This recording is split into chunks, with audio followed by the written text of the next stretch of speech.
She didn't ask for money. She didn't ask for pity. She only whispered, "Can you be my dad at graduation?" And the millionaire's answer shattered every plan McPherson ever made. Before we begin, comment yes or a no. Would you agree to her request?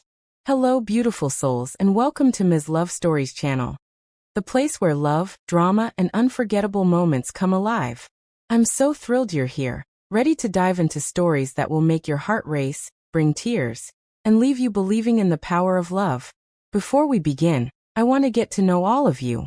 Comment below and tell me where you're watching from, because in the next video, I'll give a special shout out to some of you amazing viewers from around the world. I can't wait to see how far our love story family reaches. And if you haven't already, make sure to subscribe and hit the notification bell, so you never miss a single emotional journey. Get ready to feel, laugh, cry, and fall in love all over again, because every story we share here is for you. Now, the story begins. Rose. McPherson Vale didn't flinch when people begged. Not when investors begged him to save their collapsing companies. Not when politicians begged him to donate. Not even when desperate men in suits begged him for one last chance. Begging was noise, and McPherson had spent years training his heart to ignore noise. The morning sun poured through the glass walls of his penthouse office like liquid gold, turning the city into a toy world beneath him. Cars moved like ants. People looked like dots. Everyone was small. That was how McPherson preferred it. Small meant distant. Distant meant safe. His assistant knocked twice and stepped in carefully, as if even the air around him was expensive. "Sir, the board is ready." McPherson didn't look up from the document in front of him. His signature was sharp, clean, final. Like a guillotine. "They can wait." They've been waiting 20 minutes. Then they've had 20 minutes to reflect on the privilege. The assistant swallowed. "Yes, sir." When the door closed, McPherson finally leaned back in his chair, the leather sighing beneath him. He stared at the skyline without seeing it. Because even with all the money in the world, morning still came with the same familiar ache. Not in his body. In his chest. It was subtle. A phantom pain. The kind you pretend isn't there until it grows teeth. He turned slightly and looked at the framed photo on the shelf behind him. A man. A woman. A boy. The boy was McPherson, maybe 9 years old, wearing a forced smile too big for his face. The man's hand rested on his shoulder, firm like a claim. The woman looked beautiful, distant, like she was already halfway gone. McPherson had not spoken to either of them in years.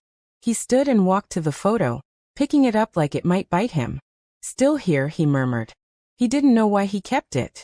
Maybe because throwing it away felt like admitting something he refused to say out loud. That he still wanted what he never had. A real family. A real father. A real home. McPherson set the photo back down and returned to his desk, his face hardening again as if softness was a crime. His phone buzzed. Unknown number. He ignored it. It buzzed again. He picked it up, annoyed. What? A pause. Then a voice, quiet, trembling, young. Hello. McPherson's brow tightened. Who is this? Another pause. Like the person on the other end was swallowing fear. My name is Rachel. McPherson blinked once. The name meant nothing. And yet something in the way she said it felt like a stone dropped into deep water. What do you want? He asked coldly. Rachel inhaled shakily. I'm sorry. I know I shouldn't be calling you. I don't even know if this is really your number, but... McPherson cut her off. You're calling my private line. I know. How did you get it? I didn't steal it. Her voice cracked. Someone gave it to me. McPherson's eyes narrowed. Who? She hesitated. Then she whispered, almost like a confession. Your mother. Silence hit the room like a bomb. McPherson's throat went tight. He didn't move. His mother had been dead for 2 years. Or at least, that's what he'd been told. You're lying, he said quietly. I'm not, Rachel pleaded. Please, please don't hang up. McPherson stared at his desk, his fingers slowly curling into a fist. This is a scam. It's not. Her voice rose in panic. I'm not asking for money. I swear I'm not. McPherson's jaw clenched. Then he said something sharp and cruel. Because cruelty was easier than curiosity. Then what are you asking for? The silence on the line felt like she was crying without letting him hear it. And then she spoke. Soft. Broken. Barely holding together. Can you be my dad at graduation? McPherson froze. His world didn't spin. It didn't crash. It just stopped. As if time itself had to process the absurdity. What did you just say? Rachel sniffed, trying to sound brave. I know it sounds stupid. I know it does. But I don't have anyone. And I just... McPherson's voice dropped dangerously low. Why would I do that? Because, Rachel whispered. Because you're the only one who can. McPherson's chest tightened again. But this time it wasn't the old ache. This was new. Sharp. Unwanted. You have the wrong person, he said coldly. I don't, she insisted. Please. I don't have long to. McPherson stood so fast his chair slid back. Don't have long to what? Rachel went quiet. Too quiet. McPherson's heart thumped once hard. Rachel, he snapped. Answer me. Her voice came back smaller. I want one day where I don't feel like the world forgot I exist. McPherson's mouth opened, then closed. He didn't know what to say to that. Because that sentence sounded like him. He forced his voice to stay calm. Where are you calling from? A payphone outside the school, she said quickly. I don't have much time. They'll lock the gate soon. McPherson looked at his calendar automatically. Today. Graduation season. He exhaled through his nose like a man trying to breathe through a storm. This is ridiculous. I know. I don't know you. I know. You could be anyone. I know, Rachel whispered again, and this time her voice broke fully. But I'm still asking. McPherson pressed his fingers to his temple. His assistant knocked again. Sir, the board. Get out, he barked. The door shut instantly. McPherson stared at the city again, his reflection in the glass looking like a man carved from ice.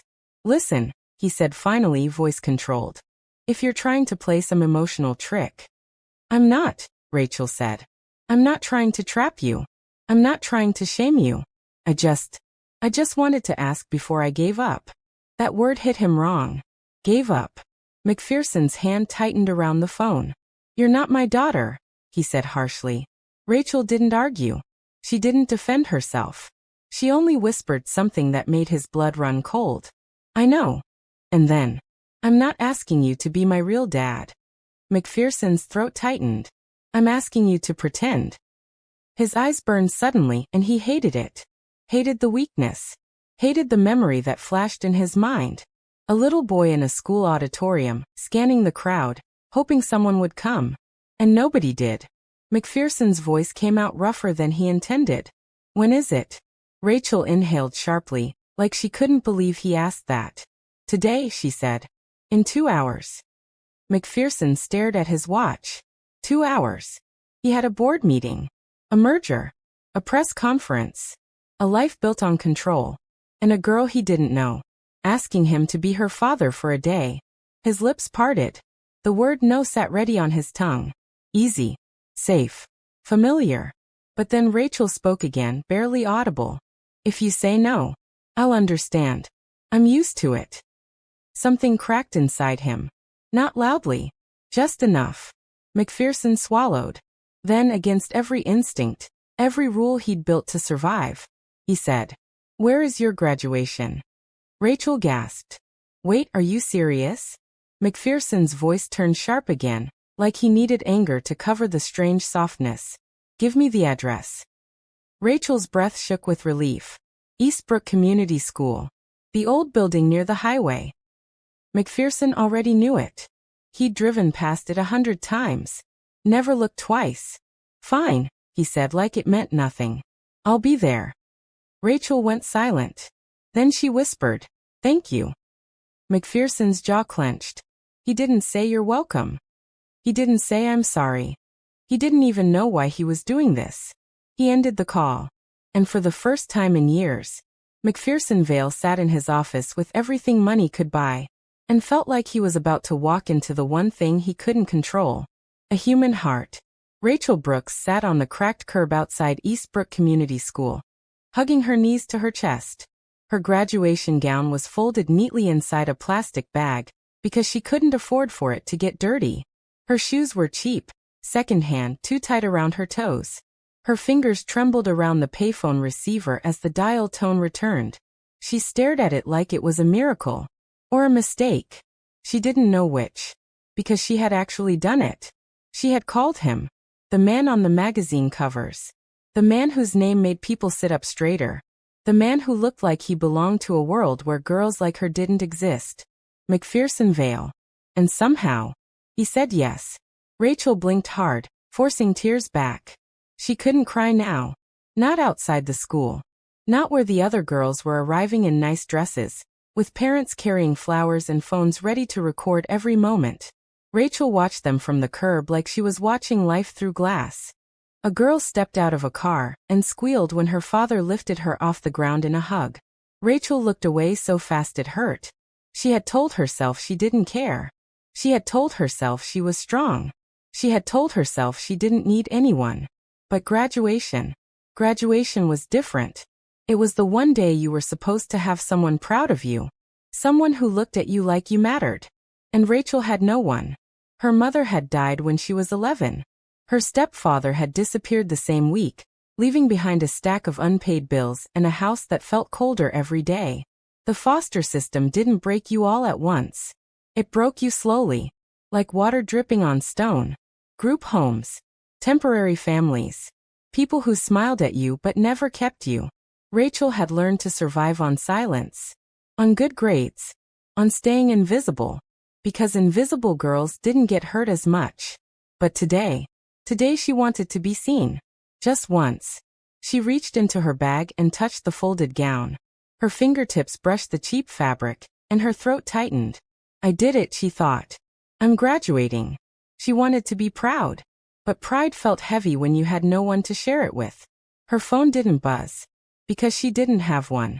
She had borrowed a classmate's number yesterday to call the payphone today. She checked the time on the school clock across the street. 1 hour and 45 minutes. He might not come. He might change his mind. He might show up just to laugh at her. But even if he didn't come, at least she tried. At least she asked.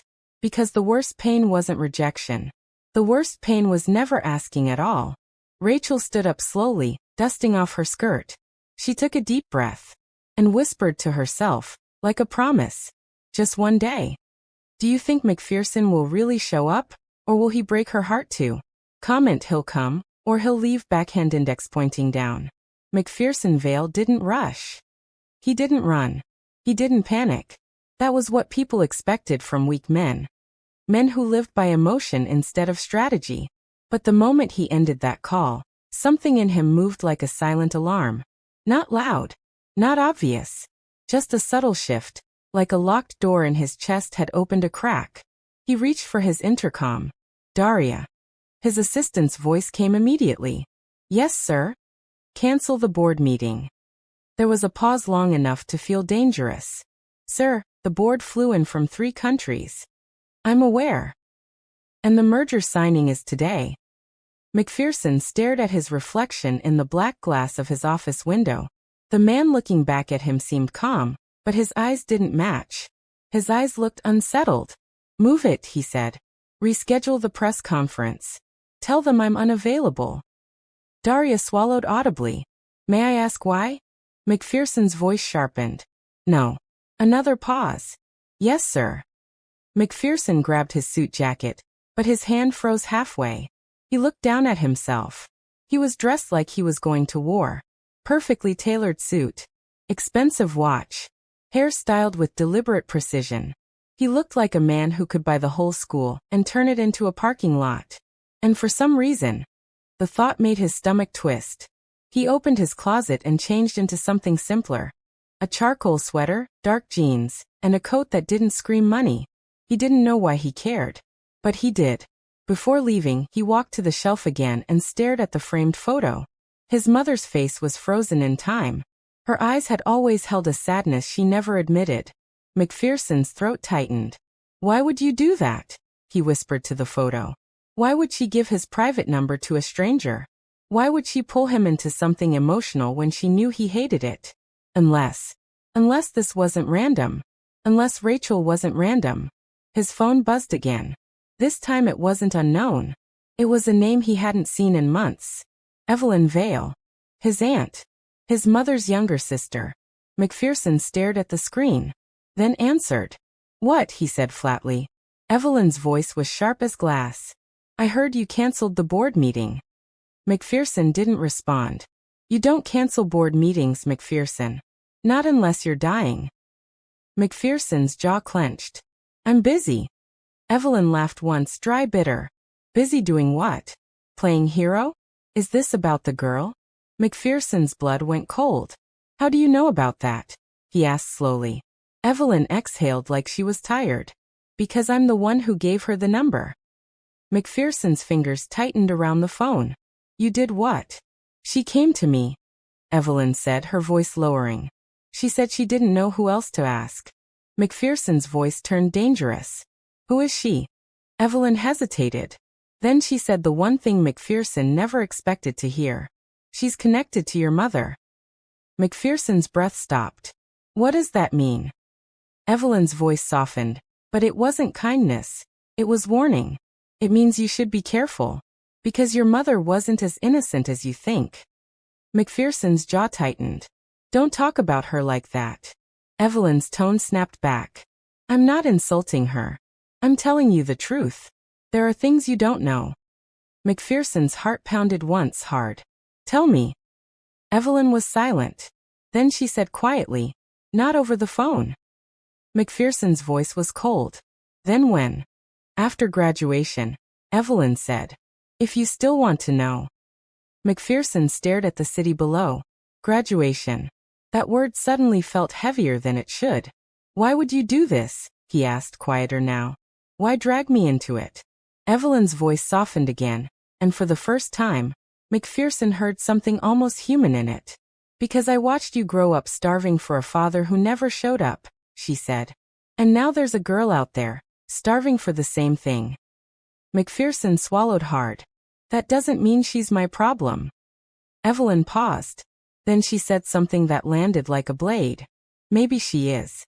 McPherson's stomach dropped. What are you implying? Evelyn didn't answer directly. She only whispered, just go. And then she ended the call. McPherson stood there, phone still pressed to his ear, like the silence might explain what Evelyn wouldn't. Then he walked out of his office. And for the first time in years, McPherson Vale was late to something he couldn't buy his way out of.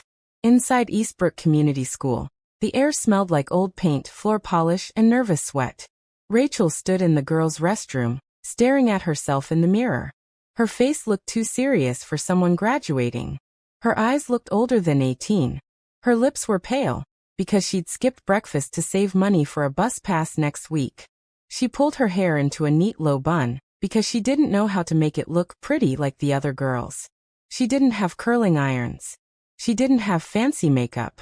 She had a borrowed graduation gown, and a heart full of fear. A group of girls entered, laughing loudly. Rachel turned slightly, trying to disappear into the corner.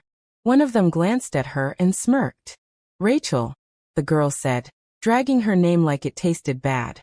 Didn't know you were graduating. Rachel kept her eyes down. Yeah. Another girl laughed. Who's coming to watch you? The question hit like a slap. Rachel's fingers tightened around the edge of the sink. She didn't answer. The first girl leaned closer, fake sweet. No one, right? Rachel's voice came out quiet. It's fine. The girl's smile widened cruelly. Must be sad. Everyone gets flowers today. Rachel swallowed hard. She forced herself to breathe. Don't react. Don't give them power. But her throat burned anyway. Then the girl said the one thing Rachel couldn't ignore. At least you'll have the stage to yourself. No parents screaming your name. Rachel turned away fast. She grabbed her gown and walked out without another word. In the hallway, students lined up, gowns swishing like waves. Teachers gave instructions. Parents filled the auditorium, their voices buzzing like bees. Rachel stood at the back of the line, holding her cap like it was fragile. Her fingers trembled. She glanced toward the auditorium doors. Still no sign of him. Still no sign of anyone. A teacher approached her with a clipboard. Rachel Brooks? Yes. The teacher smiled politely. You're on the honors list. Great job. Rachel blinked, surprised. Thank you. The teacher's smile faltered slightly as she looked behind Rachel, then back at her. Your family isn't here yet? Rachel forced a smile. They're coming. The lie tasted bitter. But she needed it. She needed to believe it. Because if she didn't, then she would have to face the truth. That she was about to walk across that stage with no one clapping. No one crying proud tears. No one calling her name. Rachel's chest tightened. She stared at the auditorium doors again. Please come, she thought. Please, just once, don't let me be alone. Outside, a black car pulled up near the school. Not flashy, but still too clean for this neighborhood. McPherson stepped out and looked at the building. Eastbrook Community School. Old bricks. Faded banners. Cracked pavement. A place people escaped from, not celebrated in. McPherson's eyes scanned the crowd. Parents stood with flowers. Kids ran around laughing. A man hugged his daughter so tightly she squealed. McPherson's throat tightened again. He hadn't expected this. He hadn't expected to feel out of place, like a ghost walking among living people. He adjusted his coat and walked toward the entrance. A security guard stepped forward. Sir, you need a ticket. McPherson's jaw clenched. I don't have one. Then you can't enter. McPherson stared at him like the man was joking. I'm here for a student. The guard raised an eyebrow. Name. McPherson paused. He realized, with sudden humiliation, that he didn't know her last name. He cleared his throat. Rachel. The guard frowned. Last name. McPherson's face tightened. I don't know. The guard's suspicion rose instantly. Sir, if you don't have a ticket and you don't know the student's last name. McPherson's patience snapped. Listen. But then he stopped. Because he saw her. Rachel stood near the hallway entrance, half hidden behind a pillar, clutching her cap to her chest like it was her last shield. Her gown wasn't on yet. She looked small. Too small for the weight she was carrying. Her eyes were scanning the crowd like she was searching for a miracle she didn't believe in. McPherson's chest tightened. And for the first time, he understood what it meant to want someone to show up. Rachel's eyes landed on him. She froze. Her lips parted slightly. Her face shifted through disbelief, fear, and something dangerously close to hope. McPherson took one step forward. Then another. The guard tried to stop him again, but McPherson barely noticed. Rachel moved first. She walked toward him slowly, like if she ran, the moment might break. When she reached him, she stopped just a few feet away. Her voice came out shaky. You came. McPherson stared at her. Up close, she didn't look like a scammer. She didn't look like someone trying to take advantage. She looked like someone who had learned to survive disappointment. Her eyes were too tired for her age. Her hands were trembling. McPherson's voice came out quieter than expected. I said I would. Rachel swallowed, her eyes glistening. I didn't think you meant it. McPherson didn't know what to say to that. So he did what he always did when he didn't know what to do. He offered control. Where do I sit? He asked. Rachel blinked. What? McPherson's jaw tightened slightly. Where do parents sit? Rachel's lips trembled. She looked down quickly, wiping her eyes like she was angry at them. Then she pointed. Front section. They reserved seats for families. McPherson nodded once. Let's go. Rachel stared at him like she couldn't believe the words "let's go" included her. She followed him inside. And as they walked past the crowd, people turned. Some recognized him. Whispers started instantly. Is that? No way. That's McPherson Vale. What's he doing here? Rachel's shoulders stiffened. She suddenly looked like she wanted to run. McPherson noticed. He slowed his pace. Then, without thinking too much, he said quietly, "Stay close." Rachel looked up at him. Her voice was small. Okay. They reached the auditorium. A teacher approached, smiling too wide now. Mr. Vale. We didn't know you'd be attending. McPherson's expression didn't change. I'm here for Rachel. The teacher blinked. Rachel Brooks. McPherson glanced at Rachel. So that was her last name. Rachel's cheeks flushed. Yes, she whispered. The teacher's smile became confused, then careful. Well, wonderful. We're honored. McPherson didn't respond. He simply guided Rachel toward the front section. There was an empty seat beside a woman holding flowers. The woman glanced at Rachel, then at McPherson, eyes wide. Rachel's hands shook. McPherson sat down like he belonged there. Then he looked at Rachel. Sit. Rachel lowered herself into the seat beside him like she was afraid it would disappear. For a moment, neither of them spoke. The auditorium lights dimmed. The principal stepped onto the stage. Applause erupted. Rachel stared straight ahead, but her breathing was uneven. McPherson glanced at her. You're nervous, he said quietly. Rachel swallowed. No. McPherson raised an eyebrow slightly. That was a lie. Rachel let out a shaky breath, almost laughing at herself. Okay, yes. McPherson nodded once. Good. Rachel blinked. Good. He looked forward again. It means you care. Rachel's throat tightened. She didn't answer, but her fingers slowly unclenched around her cap. The ceremony began. Names were called. Parents cheered. Rachel sat perfectly still, like she was holding her heart in place. McPherson watched her out of the corner of his eye, and something strange happened. For the first time in years, he wasn't thinking about money, or power, or control. He was thinking about a girl who had nothing, and still had the courage to ask for one thing. A father. Even if it was fake. Do you think Rachel is hiding something deeper from McPherson? Comment yes if you feel a secret coming, or a no if you think it's just a graduation moment. The principal's voice echoed across the auditorium. Next, Rachel Brooks.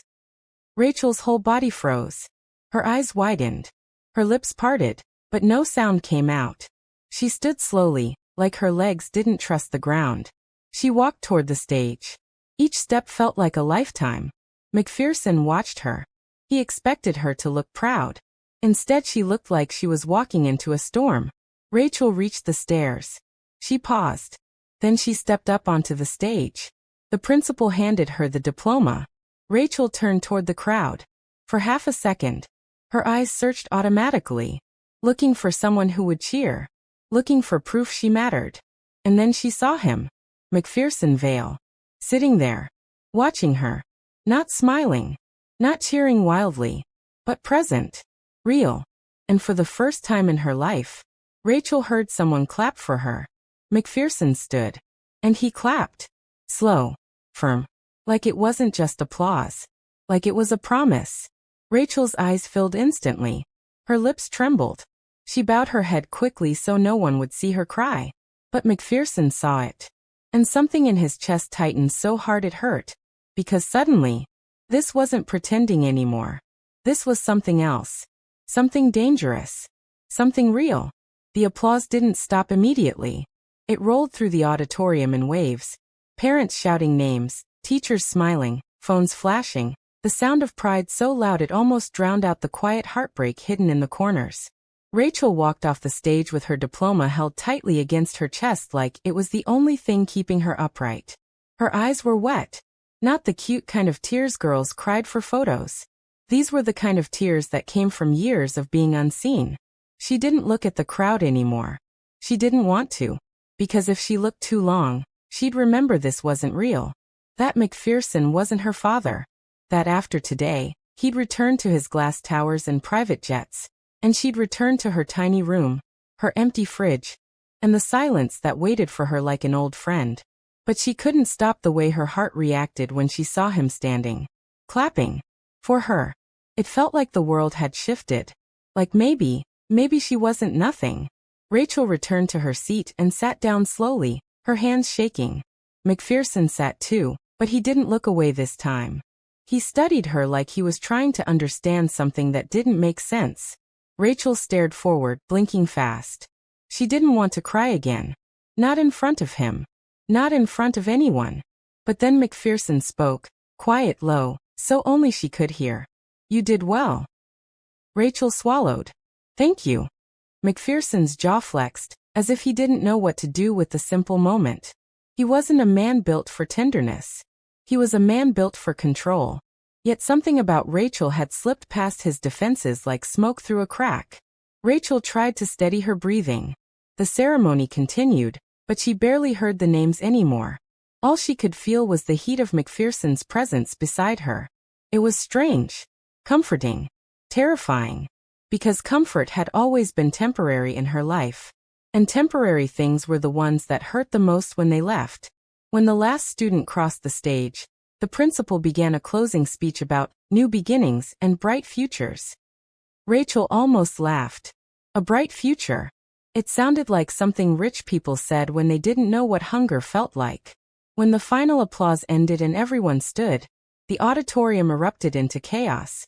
Families flooding the aisles, hugging, crying, taking photos. Rachel stayed seated. Her diploma rested on her lap. She didn't move. She didn't know where to go. McPherson stood and glanced down at her. "You're not going to take pictures?" he asked. Rachel's lips parted, then closed again. She forced a shrug. I don't need pictures." McPherson didn't believe her. He could hear the lie in her voice. He could see it in the way her fingers gripped the edges of the paper until her knuckles whitened. "Everyone takes pictures," he said. Rachel swallowed hard. "I don't have anyone to take them." The honesty slipped out before she could stop it. McPherson's eyes darkened slightly. For a moment, he looked like he was about to say something sharp, something defensive. But he didn't. Instead, he reached into his coat pocket and pulled out his phone. He held it out. "Give it to me." Rachel blinked. "What?" McPherson's voice was flat, but there was something in it, something almost careful. "Your diploma," he said. "And stand up." Rachel hesitated.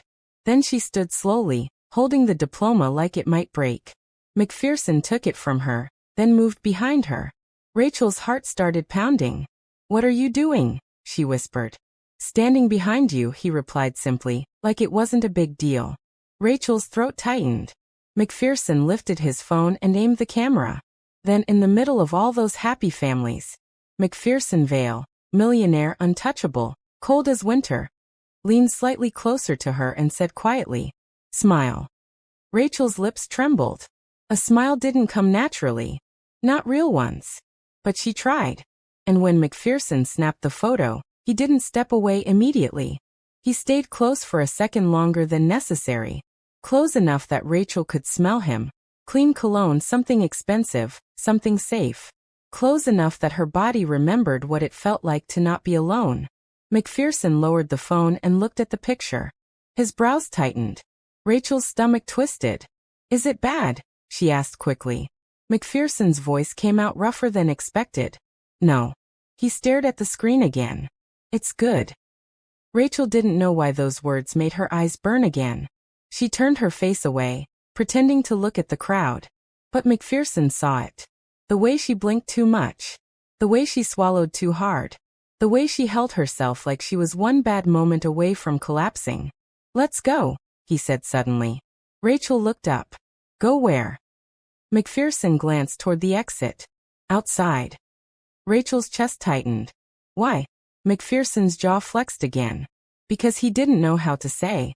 Because this room is full of people celebrating with families, and you're drowning in it." So he chose the simpler words. "Air," he said. Rachel nodded quickly, grateful for any excuse to leave. They moved through the crowd. Parents brushed past them. A woman bumped into Rachel's shoulder hard enough to make her stumble. "Watch it," the woman snapped. Rachel murmured, "Sorry." McPherson stopped walking. The woman didn't recognize him until she turned fully. Her face shifted instantly. "Oh, Mr. Vale. I didn't."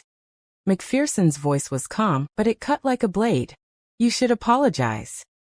The woman's mouth opened and closed. She looked at Rachel, then back at him. I'm sorry," she said quickly. Rachel stared at the ground. McPherson didn't move until the woman walked away.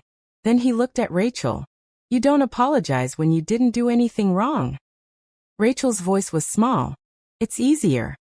McPherson's eyes narrowed. Easier for who? Rachel didn't answer. Because the truth was, it was easier for everyone else. The world liked poor girls quiet. Poor girls grateful. Poor girls invisible. McPherson didn't push further, but something in his expression shifted, like he was seeing the world through her eyes for the first time. They stepped outside. The sunlight hit them hard, warm and blinding. The noise of celebration softened behind the doors, replaced by distant traffic and birds.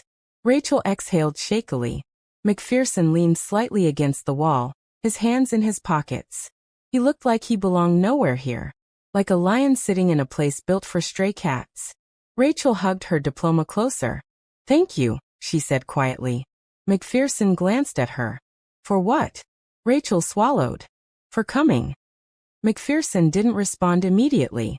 He looked down at her hands, at the way she held the diploma, like it was a life raft. Then he said almost reluctantly, "You asked." Rachel let out a small breath, half laugh, half sob. "Most people don't say yes when I ask." McPherson's jaw tightened. "Why did you ask me?" he asked suddenly. Rachel's body went still. Her eyes flickered away. McPherson's voice stayed controlled, but the question carried weight. "You didn't pick a teacher. You didn't pick a neighbor. You didn't pick the principal. You picked me." Rachel's lips parted, then closed. McPherson watched her carefully. "Rachel," he said, his tone sharpening slightly, "I need you to answer me." Rachel's fingers trembled. She looked at him finally, and her eyes were full of something he couldn't name. Fear, hope, grief, all tangled together. "I didn't pick you because you're rich," she whispered. McPherson's brow lifted. "Then why?" Rachel's voice shook. "Because you're the only man who ever felt familiar." McPherson's chest tightened. He stared at her, his mind racing. Familiar? He had never met her. At least, he didn't think he had. Rachel took a breath like she was about to jump off a cliff. "My mom used to talk about you," she said softly. McPherson's blood went cold. "My mom," he repeated. Rachel nodded slowly. "She said your name like it was a secret she wasn't allowed to touch." McPherson's throat went dry. His mother had been dead. But his mother's name was Evelyn's Warning. "She's connected to your mother." McPherson's voice dropped low. "What was your mother's name?" Rachel hesitated. Then she whispered, "Lillian." McPherson's world tilted. His mother's name was Lillian Vale. His mother. His dead mother. McPherson stared at her like she'd slapped him. "What did you just say?" he asked, voice dangerously quiet. Rachel's eyes widened. I didn't mean." McPherson stepped closer. His shadow covered her. His voice hardened like steel. "Say it," he demanded. "Say the name again." Rachel swallowed, her throat trembling. "Lillian," she repeated. "Lillian Brooks." McPherson froze. Brooks. Not Vale. But still. Lillian. His mother's name. His mother's face in the photo. His mother's voice in old memories. McPherson's mind spun violently. This wasn't coincidence. It couldn't be. He forced himself to breathe. "Your mother is named Lillian Brooks," he said slowly. Rachel nodded. "Yes." McPherson's voice was sharp. "And she talked about me." "Yes," Rachel whispered. "But not like she knew you personally." McPherson's jaw clenched. "Then how?" Rachel's eyes dropped. "She worked for your family once," she admitted. "Years ago. She said she cleaned a big house. A mansion. She said it was the first place she ever felt safe." McPherson's heart pounded. His childhood home. The mansion where his father ruled like a king. Where staff moved like ghosts. Where his mother smiled politely while her eyes stayed sad. McPherson's voice came out strained. "My mother hired many staff." Rachel nodded quickly. "I know. I'm not saying she was special. I'm not." McPherson's eyes narrowed. "But she remembered me," he said. It wasn't a question. Rachel swallowed. "Yes." McPherson's throat tightened. "Why?" Rachel's lips trembled. "Because," she whispered, voice breaking. "She said you were the loneliest little boy she'd ever seen." McPherson flinched like the words physically hit him. He looked away sharply. He didn't want to hear this. Didn't want to feel this. Lonely. He had been lonely. But he had buried that boy so deep he didn't recognize him anymore. Rachel took a shaky step closer. She said you used to sit by the window, Rachel continued softly, watching other kids play outside. She said you never laughed. Not really. McPherson's jaw tightened. He didn't remember that. Or maybe he did and he hated it. Rachel's voice grew quieter, almost reverent. She said you once asked her if she thought your dad would ever be proud of you. McPherson's breath caught. His stomach turned. That was too specific. Too personal. A memory flashed in his mind. Small hands gripping a windowsill. A woman cleaning nearby. A boy's voice, his voice quiet, almost ashamed. Do you think my father will ever be proud of me? McPherson's fingers curled. His nails dug into his palms. He stared at Rachel, his eyes dark.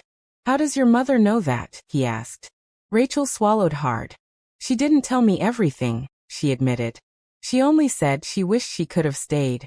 She wished she could have protected you. McPherson's voice was bitter. She didn't. Rachel flinched. I know, she whispered. She left. And she regretted it. McPherson laughed once, cold, humorless. Everyone leaves, he said. Rachel's eyes filled again. Not everyone, she whispered. McPherson looked at her sharply. Rachel held his gaze, trembling but stubborn. I didn't leave, she said. McPherson's throat tightened. You're leaving after today, he snapped. Rachel's lips parted. Then she whispered something that made his blood run cold again. I can't. McPherson froze. What do you mean you can't? Rachel's eyes dropped. Her hands shook as she clutched her diploma tighter. McPherson stepped closer again, his voice turning low and dangerous. Rachel. She swallowed, her voice barely audible. I'm sick. McPherson didn't speak. The world didn't move. Even the traffic noise felt distant. He stared at her like he couldn't process it. What kind of sick? He asked slowly. Rachel's throat bobbed. I don't want to ruin your day, she whispered. This isn't my day, McPherson said harshly. Answer me. Rachel closed her eyes. When she opened them, her gaze was glassy. I have a heart condition, she said quietly. It's getting worse. McPherson's chest tightened. He didn't understand why it mattered. He barely knew her. Yet something inside him reacted like he'd been punched. How long? He asked. Rachel's lips trembled. I don't know, she whispered. Weeks, maybe months. I'm waiting for a transplant list call, but she swallowed. People like me don't get lucky. McPherson's jaw clenched so hard it ached. Why didn't you tell anyone? Rachel laughed softly, bitterly. Who? She asked. My foster caseworker? The people who barely remember my name? The school counselor who has 300 kids? McPherson stared at her. Rachel's voice cracked. I just wanted one day, she whispered. One day where I didn't feel like a problem. One day where I could pretend I had someone. McPherson's throat tightened. He forced himself to speak. And you chose me. Rachel nodded slowly. Because your mom, she whispered. Your mom once told mine that if anything ever happened, she would take care of her. McPherson's eyes narrowed sharply. What? Rachel nodded, tears slipping down now. She promised, Rachel said. My mom believed her. McPherson's mind spun. His mother was dead. So how could she keep promises? Unless she left something behind. Unless she had secrets. Unless. McPherson's phone buzzed in his pocket. He pulled it out without thinking. A message. From Evelyn. Don't let her leave alone. McPherson stared at the screen. His heart hammered. Rachel watched him, confused. What is it? She asked softly. McPherson slid the phone back into his pocket. His voice came out rough. Your mother. Where is she now? Rachel's face crumpled. She died, she whispered. 2 years ago. McPherson's chest tightened again.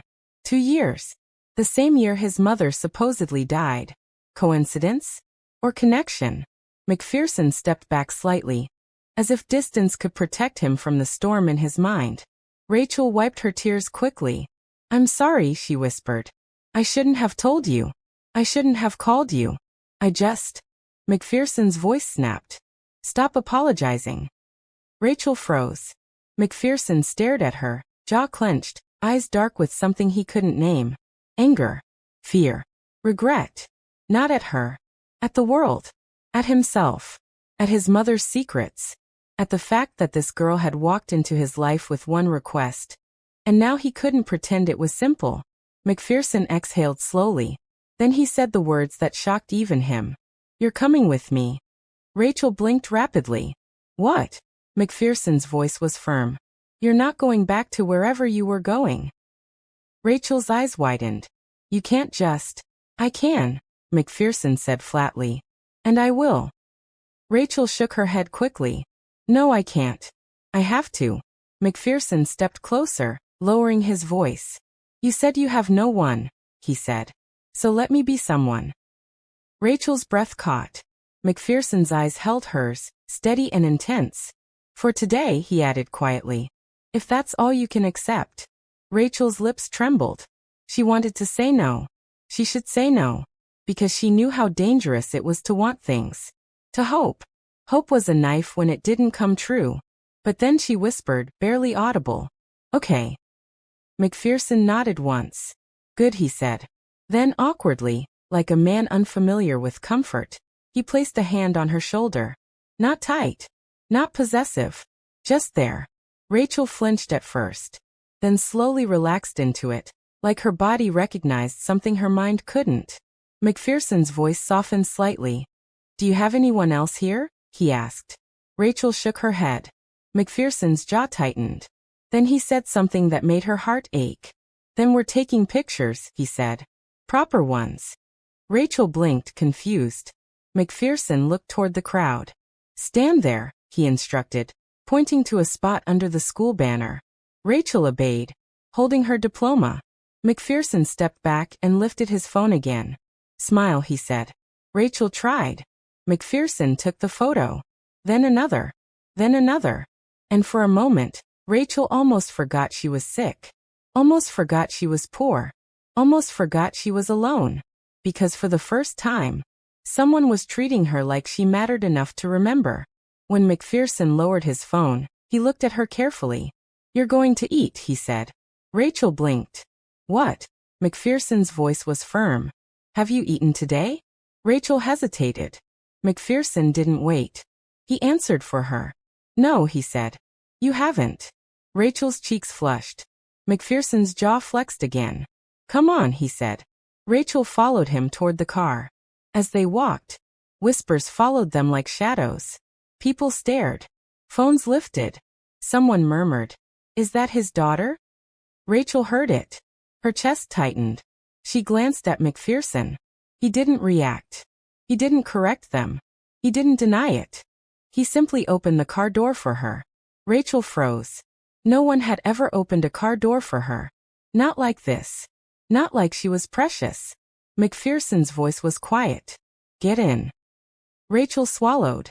Then she slid into the seat. McPherson closed the door gently. Then he walked around to the driver's side and got in. For a moment, neither of them moved. The car was silent except for Rachel's shaky breathing. McPherson stared straight ahead. His hands rested on the steering wheel, but his grip was tight. Rachel finally whispered, "McPherson, why are you doing this?" McPherson's jaw clenched. He didn't answer immediately. Because the truth was dangerous. Because the truth was messy. Because he didn't know the truth yet. But he knew one thing. He couldn't walk away now. Not after seeing her cry on that stage. Not after hearing her say she was sick. Not after hearing his mother's name in her mouth. McPherson's voice came out low. "I don't know," he admitted. Rachel blinked. McPherson glanced at her briefly, his eyes dark. "But I'm going to find out." Rachel swallowed hard. McPherson started the car. The engine purred softly. Then he drove away from the school. Away from the crowd. Away from the applause. And straight into the beginning of something neither of them was ready for. Something that wasn't fake. Something that wasn't safe. Something that felt like love. And fear. And fate. All at once. The graduation ceremony ended the way most ceremonies did. Caps thrown, families hugging, laughter spilling into the hallways like a flood. But for Lily, Rachel, and McPherson, nothing about this felt normal.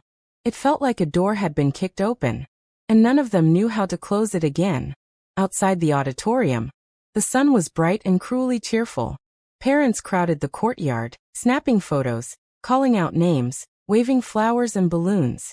The air smelled like warm concrete, perfume, and sugary punch from the refreshment tables. Lily stood with her diploma pressed against her chest like armor. Her friends rushed past her, squealing, taking selfies, crying happy tears. But Lily didn't move. She stayed close to McPherson. Close enough that her sleeve brushed his suit. Like if she stepped too far away, he might vanish. McPherson noticed. He pretended he didn't. But the truth was he felt it.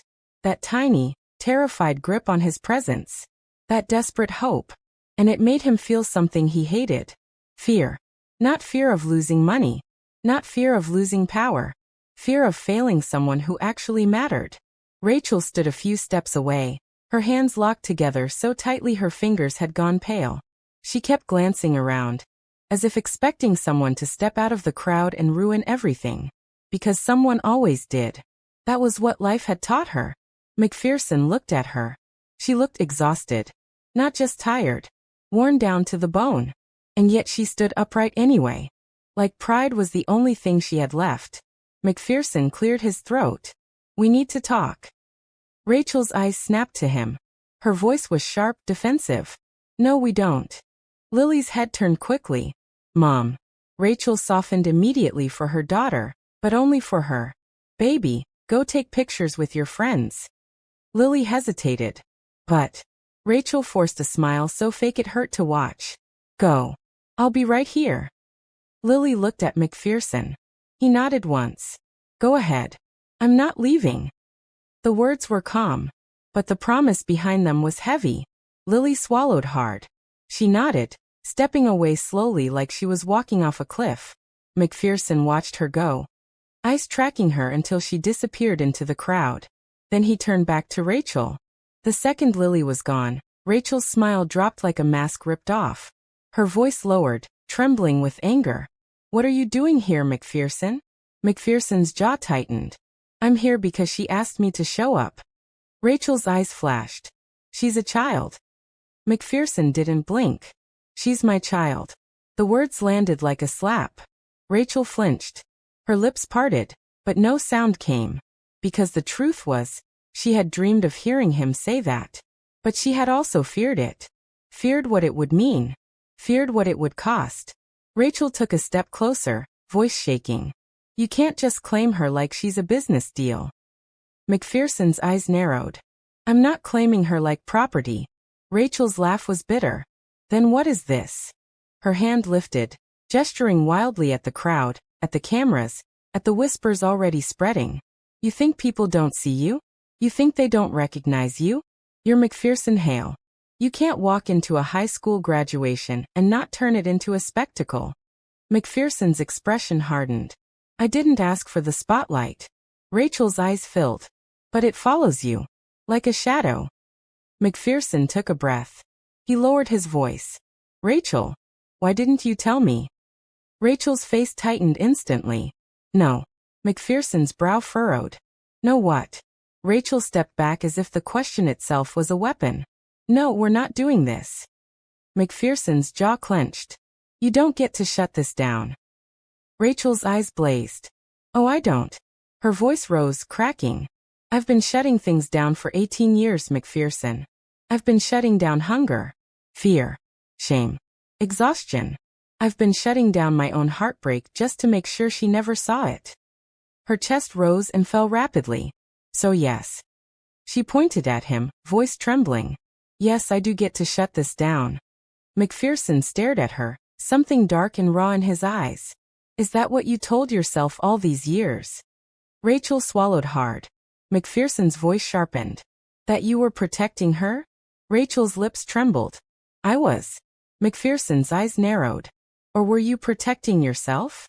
The words hit too close. Rachel's breath caught. Her eyes flickered away for a second. And that second was enough. McPherson saw it. The guilt. The fear. The truth she didn't want to admit. Rachel whispered, voice cracking.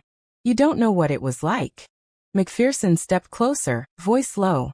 "Then tell me." Rachel's laugh came out broken. "No." McPherson's eyes burned. "Why?" Rachel's hands clenched into fists at her sides. Because if I start talking, I won't stop. Her voice broke. And if I don't stop, I might say something I can't forgive. McPherson stared at her. His voice softened slightly, like he was trying to reach the girl she used to be. I deserve it. Rachel's eyes snapped back to him. You think you do. Her voice shook. But you don't even understand what you deserve. McPherson's jaw flexed. Then make me understand. Rachel's eyes shimmered. She looked like she wanted to scream. But she didn't. She did what she always did. She swallowed it. And that swallowing, God, it was louder than any shout. McPherson exhaled slowly. I'm taking a paternity test. Rachel froze. Her face went pale. What? McPherson didn't flinch. I'm not doing this halfway. Rachel's voice came out sharp, panicked. No. McPherson's eyes narrowed. No. Rachel stepped closer, voice shaking. You can't, McPherson, don't do that. Don't make this official. McPherson stared at her like she'd lost her mind. Why? Rachel's eyes filled. Because once you do. Her voice cracked. You can't undo it. McPherson's jaw tightened. That's the point. Rachel's breath hitched. No, you don't understand. McPherson's voice dropped. Then explain it. Rachel shook her head, tears spilling now. Because if you become her father on paper, then you can take her. McPherson froze. The words sank in. He stared at her, stunned. Take her. Rachel's voice was desperate now. You're rich. You have lawyers. You have power. Her hands trembled. I'm nobody. I'm just Rachel. The woman who cleans other people's kitchens and prays her daughter doesn't get sick because she can't afford the doctor. McPherson's face tightened. Rachel whispered, broken. If you wanted to, you could destroy me. McPherson's chest tightened so sharply it hurt. He spoke slowly. Is that what you think of me? Rachel's eyes squeezed shut. It's what I had to think. McPherson stared at her. The anger in him shifted into something else. Something heavier. Regret. Because suddenly he saw the real truth. Rachel didn't keep Lily from him because she hated him. She kept Lily from him because she was terrified of him. Terrified of the man he became. McPherson's voice went quiet. I wouldn't take her from you. Rachel's laugh was a sob. You say that now. McPherson stepped closer, voice raw. I'm saying it because it's true. Rachel's eyes met his, full of pain. Truth doesn't protect poor people, McPherson. The sentence hit him like a slap. Because she wasn't wrong. Not in this world. Not in his world. McPherson swallowed hard. His voice lowered. I'm not your enemy. Rachel's eyes burned. You were. McPherson flinched. Rachel continued, voice trembling with years of buried rage. You left. You disappeared. You didn't call. You didn't come back. You didn't even try. McPherson's jaw clenched. I didn't know. Rachel's eyes flashed. You didn't want to know. McPherson's face tightened. That's not. Rachel cut him off sharply. You wanted success more than you wanted me. The words were quiet. But they were deadly. McPherson's breath left his lungs. Because she was right again. He had wanted success. He had wanted to win. And he had told himself love could wait. But love didn't wait. Love left. Love broke.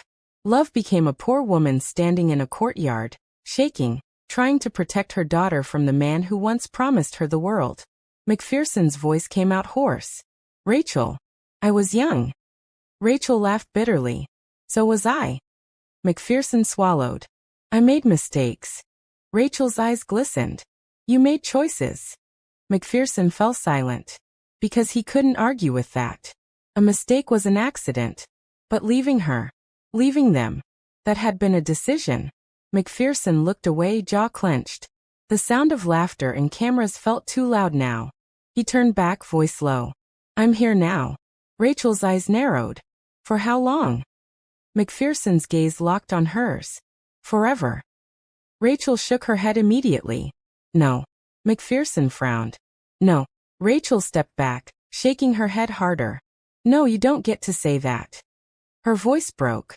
You don't get to show up one day and decide you're a father. McPherson's face hardened. I didn't decide. I found out. Rachel's eyes flashed.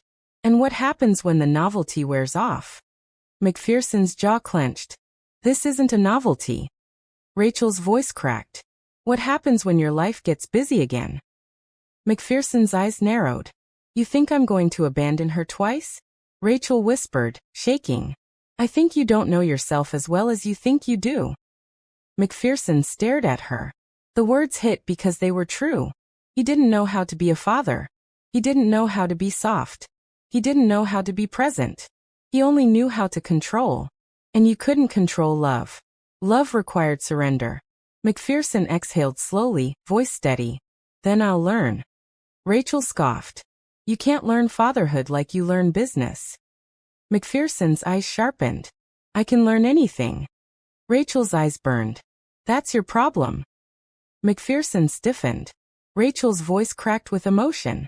You think everything is something you can conquer. McPherson opened his mouth, then closed it. Because again, she wasn't wrong. Rachel wiped her tears quickly, looking away. Her voice dropped, quieter. Lily has survived without you. McPherson's chest tightened. She shouldn't have had to. Rachel's shoulders trembled. But she did.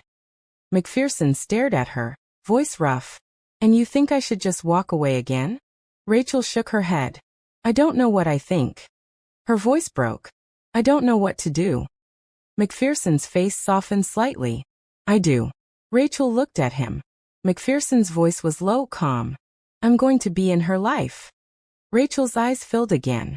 And what about me? The question slipped out before she could stop it. McPherson froze. Rachel's lips trembled. She swallowed hard, ashamed. I forget it. But McPherson didn't let it go. He stepped closer, voice quiet. No. Rachel's eyes flicked up. McPherson's gaze held hers. What about you? Rachel's breath shook. She looked like she wanted to lie. To say she didn't care. To say she was over him. But her eyes betrayed her. They still carried the ghost of the girl who once loved him. Rachel whispered, voice barely audible. You can't come back and break me again. McPherson's throat tightened. He didn't answer immediately. Because the truth was, he didn't know if he could promise he wouldn't hurt her. Not because he wanted to, but because he was dangerous to love. He was the kind of man who ruined things without meaning to. He had done it before. And the thought of doing it again made him feel sick. McPherson swallowed hard. Then he said the only honest thing he could. I don't want to hurt you. Rachel's eyes filled with tears. But you do. McPherson's voice cracked slightly. I know. Rachel turned away quickly, wiping her face. Her shoulders shook. McPherson watched her, jaw clenched. And then he saw it. A man approaching. A tall man in a beige suit, smiling too widely. A school board member. A politician type. The kind who loved cameras and hated mess. He walked up with a bright grin, holding out his hand. Mr. Hale.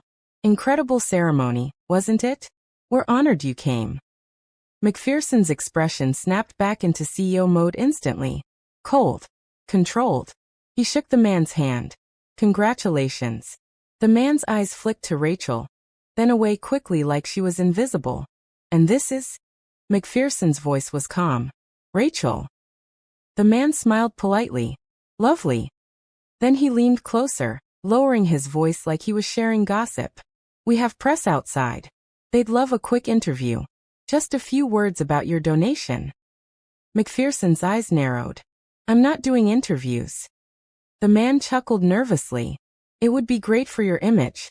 And the school. The students love you. McPherson's jaw tightened. I said no. The man's smile stiffened.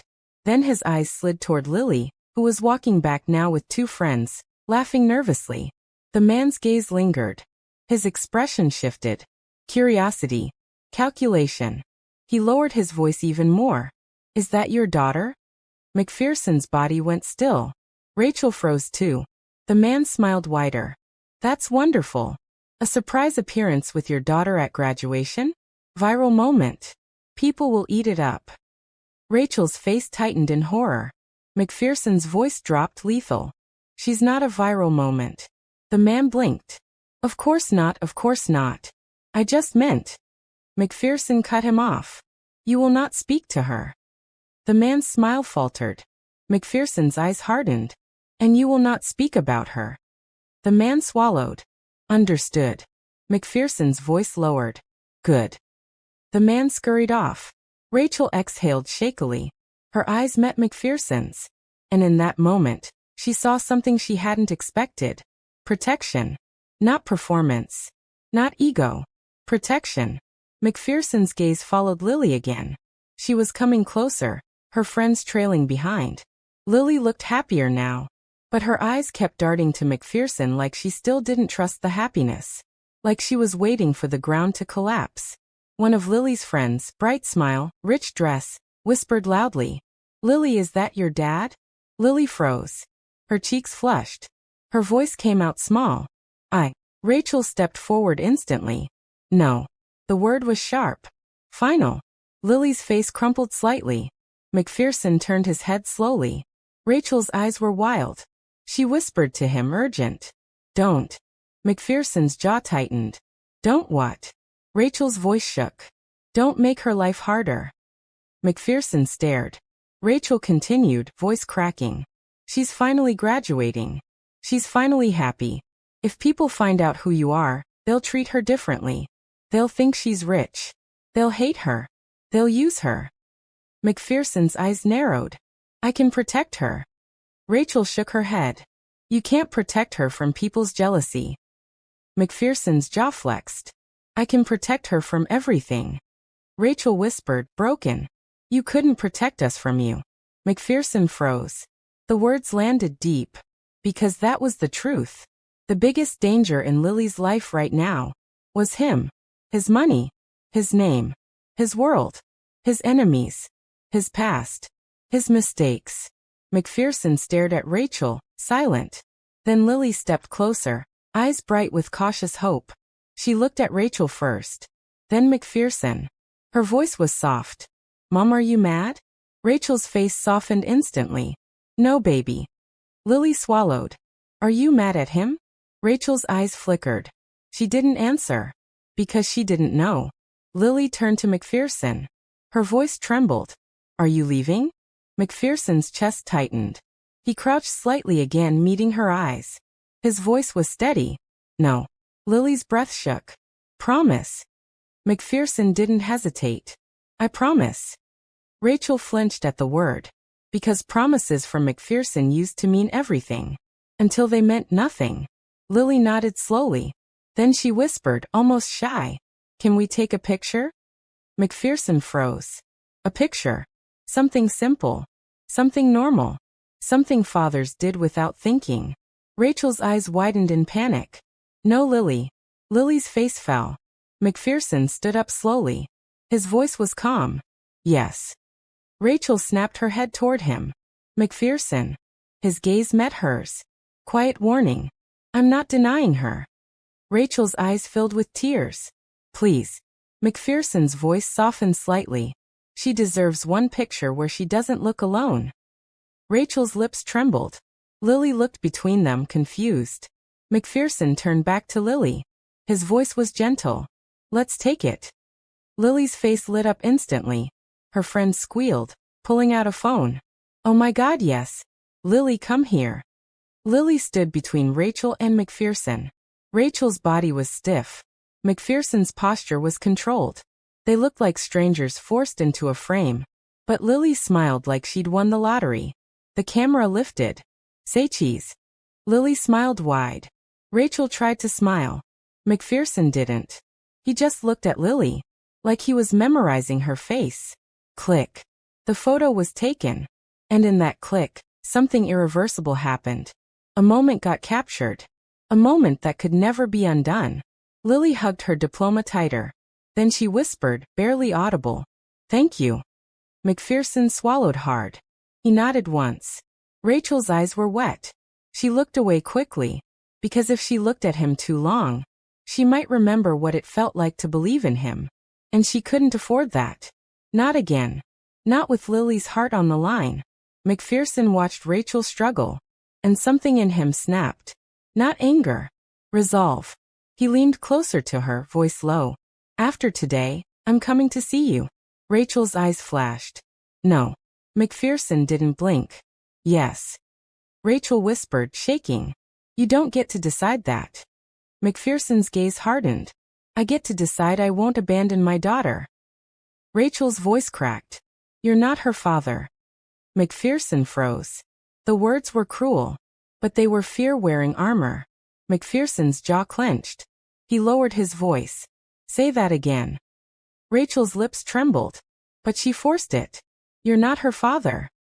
McPherson's eyes darkened. Rachel continued, voice shaking. You didn't raise her. You didn't feed her. You didn't hold her when she cried at night because she missed a man she didn't even know. Her eyes burned. So don't come here acting like you earned that title. McPherson stared at her, silent. Then he nodded once. Slow. Heavy. You're right. Rachel froze. McPherson's voice was rough. I didn't earn it. He looked at Lily again. Then back at Rachel. But I'm going to. Rachel's breath trembled. McPherson stepped back, adjusting his suit like he was sealing a deal. I'll call you. Rachel shook her head. I won't answer. McPherson's eyes narrowed. Then I'll show up. Rachel's eyes widened. You can't. McPherson's voice dropped, final. Watch me. Lily's voice cut in softly, innocent. Mom, can he come? Rachel's heart clenched. She looked at her daughter. And in Lily's eyes was the one thing Rachel couldn't fight. Hope. The hope she'd tried to bury to protect her. The hope McPherson had awakened with one word. Dad. Rachel swallowed hard, voice trembling. We'll talk about it later. Lily nodded quickly, relieved. McPherson watched them both. And for the first time, he understood the true battle. This wasn't just about proving paternity. This wasn't about money. This wasn't about the past. This was about trust. And trust was something he had broken once. And now had to rebuild from nothing. The crowd around them kept celebrating. But the three of them stood in a quiet storm of their own making. A billionaire learning he had a daughter. A mother terrified of losing everything. A girl who just wanted love at last. Unexpected love. Real love. And none of them knew if it would save them. Or destroy them. The first sign that the day was about to turn into something else entirely wasn't the cameras. It wasn't the whispers. It wasn't even the way Lily kept glancing at McPherson like she was afraid he might disappear if she blinked. It was the sky. One moment it was bright and warm, the kind of sun that made graduation gowns feel too heavy. The next, clouds rolled in like a warning. Thick. Gray. Sudden. The wind picked up, carrying the sharp smell of rain and wet asphalt. Rachel noticed first. Her shoulders tightened as she scanned the courtyard, already calculating the fastest way home. Because when you lived paycheck to paycheck, you didn't wait around for storms. You didn't linger. You didn't risk anything. You grabbed what you needed and you ran. But Lily was still smiling. Still holding her diploma like it was proof she had survived. And McPherson was still there. Still watching them like he was trying to memorize a life he'd never been allowed to see. Rachel hated that. Not because she wanted him gone. Because a part of her didn't. And that part was dangerous. Lily tugged gently on McPherson's sleeve. Can we go get ice cream? McPherson blinked. Ice cream. Lily nodded quickly, eyes hopeful. Just once. Like normal people do after graduation. Rachel opened her mouth. I want chocolate with sprinkles. Rachel sighed. Lily. McPherson held up a hand. Let her. Rachel glared. Stop saying that like you're in charge. McPherson's eyes met hers. His voice stayed calm. I'm not trying to be in charge. Rachel scoffed. That's new. McPherson didn't react. He turned to Lily. Get whatever you want. Lily hesitated. Her eyes flicked to her mother. Rachel's lips pressed together. She didn't want Lily to think money was the answer. But she also didn't want to crush her joy. So she nodded once. Go ahead. Lily practically ran to the counter. Rachel stayed back, arms folded tightly across her chest. McPherson moved to stand beside her. Not too close, but close enough to feel the tension. Rachel didn't look at him. Her voice came out low, sharp. This is a mistake. McPherson's gaze stayed on Lily. Maybe. Rachel's eyes flashed. Maybe. McPherson's jaw tightened. But it's happening anyway. Rachel's breath hitched. She hated that part of him. The part that moved forward no matter who got hurt. McPherson finally turned to her. His voice dropped. Do you want me to leave? Rachel froze. She opened her mouth. The answer should have been yes. The safe answer. The logical answer. But the truth sat in her throat like a stone. Because if he left now, Lily would notice. And Lily would break. So Rachel whispered the only thing she could. No. McPherson nodded once. Then I'm staying. Rachel's eyes filled with anger. Don't act like you're doing me a favor. McPherson's voice was quiet. I'm doing her one. Rachel's lips trembled. Then she turned away quickly, blinking back tears. Because it was hard to hate a man who was trying. Even if he didn't deserve forgiveness. Even if he didn't deserve her. Lily returned with her ice cream, smiling wide. She held 2 cups. She handed one to McPherson like it was the most natural thing in the world. For you. McPherson blinked. For me. Lily nodded. Yeah. Dad's like chocolate, right? McPherson stared at the cup. He didn't even remember the last time someone bought him something without wanting something back. He swallowed hard. Thank you. Lily beamed. Rachel watched the exchange, her heart twisting painfully. Lily sat down at a small corner table. Rachel hesitated, then sat too. McPherson stood for a second like he didn't know how to exist in such a small space. Then Lily patted the chair beside her. Sit. McPherson sat. The table was so small his knees almost hit it. Lily giggled. You're too big. McPherson almost smiled. Almost. Rachel stared at her ice cream without eating it. Her fingers gripped the plastic spoon too tightly. Lily happily took a bite, humming. Then she looked at McPherson. So, what's your job? McPherson blinked. My job. Lily nodded, curious. Mom said you're important. Rachel stiffened. I didn't say that. Lily grinned. Yes, you did. You said, Lily, don't bother him, he's important.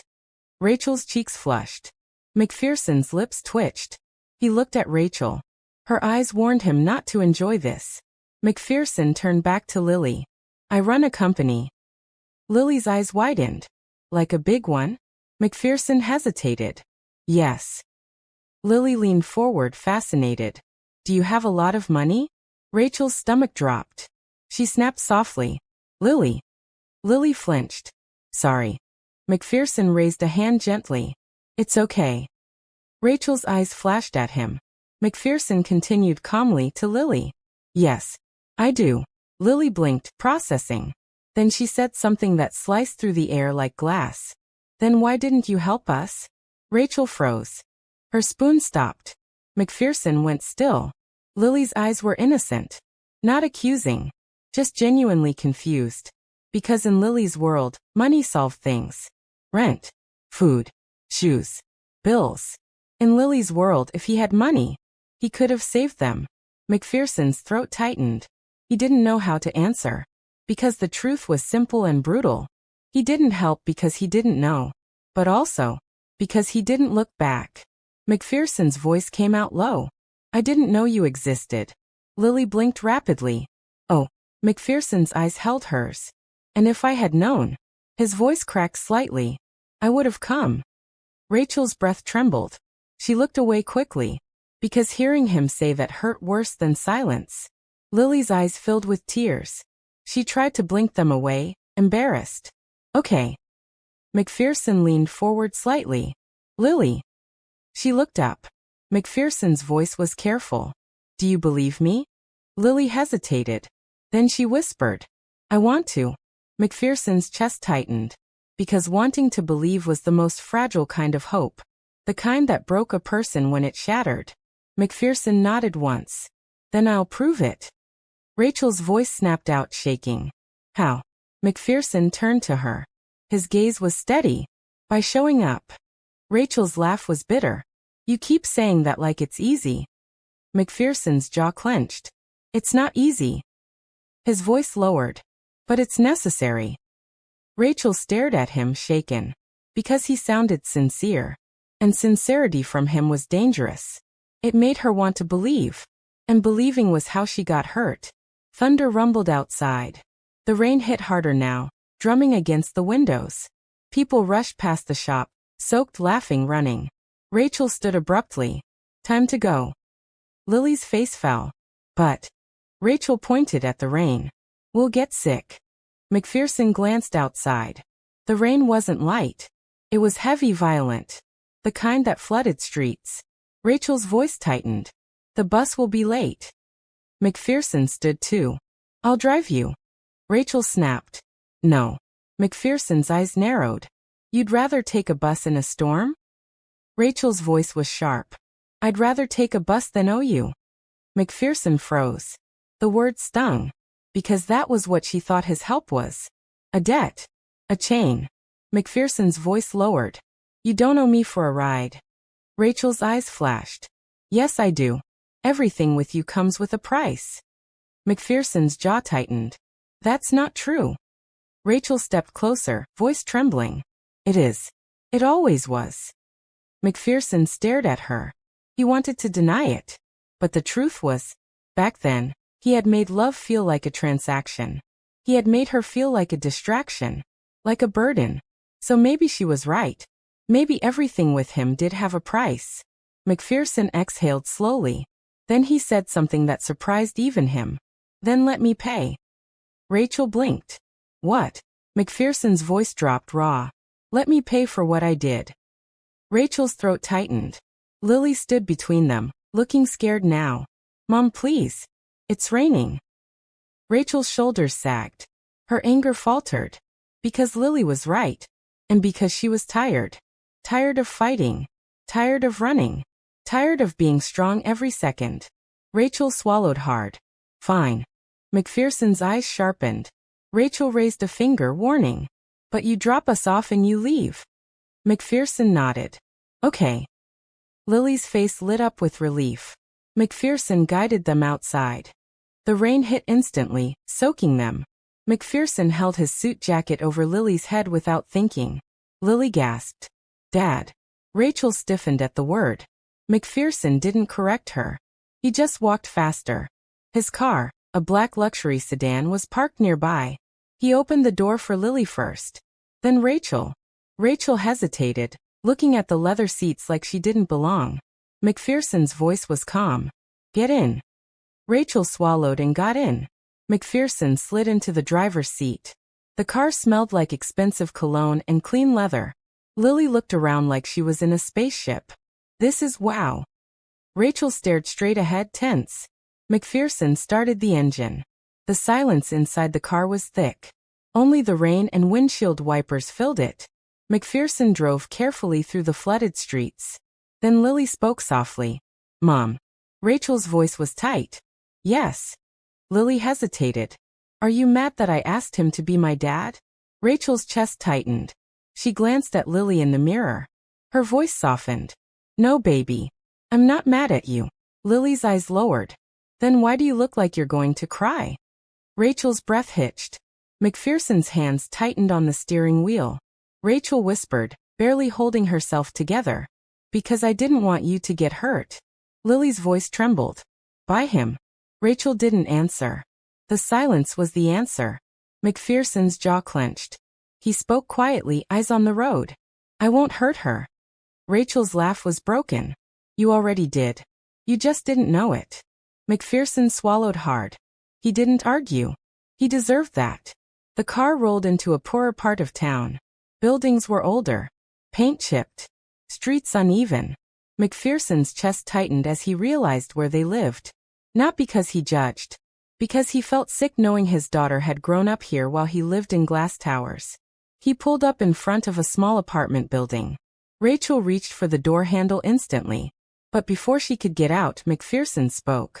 Wait. Rachel froze. Her eyes narrowed. What? McPherson's voice was low. Let me walk you to the door. Rachel snapped. No. McPherson's gaze hardened. It's pouring. Rachel's voice was sharp. We've walked in worse. McPherson's jaw clenched. I know. The words were quiet. Heavy. Rachel stared at him, stunned. Because he wasn't insulting her. He was acknowledging her life. And that made her anger wobble. McPherson opened his door anyway. He stepped out into the rain. Rachel cursed under her breath. McPherson. He walked around and opened her door. His suit was getting soaked. But he didn't care. Rachel stared at him like he was insane. McPherson held out his hand. Come on. Rachel hesitated. Then Lily hopped out, grabbing McPherson's hand instantly. McPherson held his jacket over Lily again. Then he glanced at Rachel. His voice was softer. Please. Rachel's throat tightened. She stepped out. The rain drenched her hair immediately. McPherson moved closer, holding the jacket partly over her too. Their shoulders touched. For a second, Rachel froze. Because the last time she stood this close to him, she had been in love. She had believed in forever. And now she could feel his warmth through wet fabric. It was dangerous. They hurried up the stairs together. Lily giggled, running ahead. McPherson and Rachel followed. When they reached the apartment door, Lily fumbled with the keys. Her hands were cold and shaking. McPherson watched, jaw tight. He didn't like seeing her struggle. Rachel opened the door quickly. Go inside, Lily. Lily rushed in. Rachel turned back to McPherson instantly. Her voice was firm. Okay. Goodbye. McPherson didn't move. The hallway smelled like damp carpet and old paint. His suit clung to him. Water dripped from his hair. But his eyes stayed locked on hers. Rachel's voice shook slightly. McPherson, don't. McPherson's voice was quiet. I just want to talk. Rachel swallowed hard. No. McPherson's gaze sharpened. Why are you so afraid of me? Rachel's eyes filled with tears instantly. She whispered. Because you ruin everything you touch. McPherson flinched.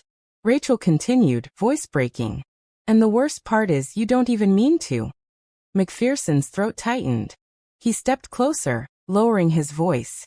Rachel. I didn't know. Rachel's tears spilled. I know. Her voice cracked. And that's why it hurts. McPherson stared at her. The hallway felt too small for the weight between them. Then Lily's voice called from inside. Mom. Dad. Are you coming? Rachel froze. McPherson froze. The word echoed in the cramped hallway like a bell. Dad. Rachel's breath shook. McPherson's eyes flickered to the open door. Then back to Rachel. He whispered. She called me that again. Rachel's voice trembled. She's a child. McPherson's voice cracked slightly. And I want to deserve it. Rachel's lips trembled. You can't stay. McPherson's gaze was steady. I'm not leaving in the rain. Rachel's eyes widened. You. McPherson cut in softly. I'll sleep in the car if I have to. Rachel stared at him like he was insane. You've never slept in a car in your life. McPherson's jaw tightened. No. His voice lowered. But I've also never had a daughter before. Rachel's breath hitched. She looked away, shaking. Then she whispered. Fine. McPherson's eyes narrowed. Fine. Rachel's voice was sharp, but trembling. You can come inside for 10 minutes. Dry off. Then you leave. McPherson nodded once. Okay. Rachel stepped aside reluctantly. McPherson entered the apartment. The space was small, clean but worn. A tiny couch with a blanket folded neatly. A kitchen table with chipped edges. A few framed photos of Lily on the wall. McPherson's chest tightened. Because this was their life. A life he missed. Lily stood in the living room, still in her gown, beaming. Welcome to our house. McPherson swallowed hard. His voice was quiet. Thank you. Lily grabbed his hand and pulled him toward the couch. Sit. McPherson sat awkwardly. Rachel hovered near the kitchen, tense like a guard dog. Lily looked between them. Then she smiled brightly, trying to glue the moment together. See? It's not that bad. McPherson's gaze softened. It's beautiful. Rachel snapped. It's small. McPherson looked at her. His voice was calm. It's home. Rachel froze. Because no one had called it that in years. Not even her. She had always called it temporary. A place to survive. Not a place to live. McPherson's voice lowered. You did this alone. Rachel's throat tightened. Yes. McPherson's jaw clenched. You shouldn't have had to. Rachel's voice broke. But I did. Silence stretched. Lily looked uncomfortable now. Then she suddenly blurted, "Can we have dinner together?" Rachel snapped her head. "No." Lily's face fell instantly. McPherson's eyes narrowed. "Why not?" Rachel's voice was sharp. "Because this isn't a family movie." McPherson's jaw clenched. "It could be." Rachel's eyes flashed. "No." McPherson stood slowly. The air shifted. His voice dropped, controlled but intense. "Rachel, stop punishing her for my mistakes." Rachel froze. Her eyes widened. McPherson stepped closer. "She wants one dinner." His voice cracked slightly. "One normal moment." Rachel's lips trembled. "You don't get to tell me how to raise her." McPherson's gaze hardened. "Then don't make her pay for what I did." Rachel's breath shook. She looked at Lily. Lily's eyes were watery now. Quiet. Trying not to cry. Rachel's shoulders sagged. She whispered, defeated, "I don't have anything to cook." McPherson blinked. "What?" Rachel's voice cracked with shame. "I don't have anything special." McPherson stared at her. Then he exhaled slowly. His voice softened. "Then we'll order pizza." Rachel blinked, stunned. "Pizza?" McPherson nodded. "Yes." Lily's face lit up instantly. "Pizza." Rachel whispered, panicked. "I can't afford." McPherson cut in gently. "I can." Rachel's eyes flashed. "No." McPherson's voice was quiet, firm. "Yes." Rachel's lips trembled. "I don't want your money." McPherson's gaze softened. "Then don't take it as money." He swallowed. "Take it as an apology." Rachel's breath shook. Lily whispered excitedly, "Mom, please." Rachel looked at her daughter, then at McPherson. Her voice cracked. "Fine." Lily squealed and hugged her mother. Rachel held her tightly, eyes closing. McPherson watched them, heart heavy, because this was what he had missed. Not boardrooms. Not luxury. This. McPherson pulled out his phone and ordered pizza, like it was the simplest thing in the world. But his hands shook slightly, because nothing about this was simple. Not anymore. As they waited, Lily sat on the floor, showing McPherson her yearbook. Rachel stayed in the kitchen, arms folded, watching like she was waiting for the moment everything fell apart. Lily pointed to photos, laughing. "That's my friend Tasha. She's dramatic." McPherson blinked. "Dramatic?" Lily nodded. "She cries if her fries are cold." McPherson almost smiled. Rachel scoffed softly. Lily turned. "Mom, you cry when bills come." Rachel froze. Lily realized too late. Her smile faded. "I'm sorry." Rachel's eyes filled. McPherson's chest tightened. He looked at Rachel, voice low. "How long has it been that hard?" Rachel didn't answer. Because if she did, she'd break. The doorbell rang. Pizza arrived. Lily rushed to open it. McPherson stood. "I'll get it." Rachel snapped. "No, you won't." McPherson paused. Rachel swallowed. Her voice softened slightly. "This is my house." McPherson nodded once. "Okay." Rachel opened the door, paid nothing, took the pizza, closed it quickly like she was ashamed the neighbors might see.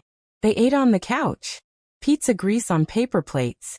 Lily laughing, smiling, talking too much because she was nervous. McPherson listening like every word was gold. Rachel silent, watching, trying not to fall into the illusion. Then Lily asked softly, "Can you come to my graduation party tomorrow?" Rachel's breath caught. McPherson froze. The party? Rachel had planned nothing. There was no party. But Lily's eyes were hopeful. McPherson swallowed hard. "Yes." Rachel snapped instantly. "No." Lily's face crumpled. McPherson's eyes darkened. Rachel's voice shook. "We don't have a party." Lily blinked, confused. "Oh." Rachel's throat tightened. "We can't afford it."